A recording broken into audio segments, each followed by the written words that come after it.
Smart Bangladesh Obaidul কাদেরের মতো ভেঙে পড়ছে মন। সিঙ্গাপুরটা কোথায় এখন কি পানির নিচে? আমাদের কি সুন্দর জায়গা দেখেন, কক্সবাজারের মতো ঢেউ আসতেছে।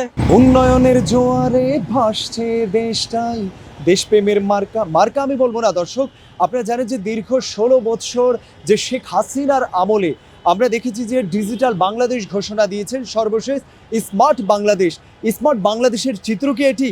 এই তো স্মার্ট বাংলাদেশের নমুনা। এখন আমাদের শুধু নৌকাই লাগবে না, আমাদের এখন ওই যে লাগবে লঞ্চ যুগে আসতে হবে। আমাদের কি সুন্দর জায়গা দেখেন, কক্সবাজারের মতো ঢেউ আসতেছে। এই আমলিক যা করছে দেশের জন্য ক্ষতি করছে, ভালো কোনো কিছু করেনি। এটা তো এখন সমুদ্র সৈকত হয়ে গেছে। এই যে বললো যে সিঙ্গাপুরটা কোথায় এখন কি পানির নিচে? আমি এটা বুঝতে আছি সিঙ্গাপুরটা কোথায়। এই শহরে এরকম হবে, এটা তো চিটারি বাটপারি করে দেশটার জন্য, এই দেশটা লুটপাট করে সব তো নিয়ে গেছে, উল্টা পানি দিয়ে গেছে, নৌকা তো ডুবে গেছে শেষ।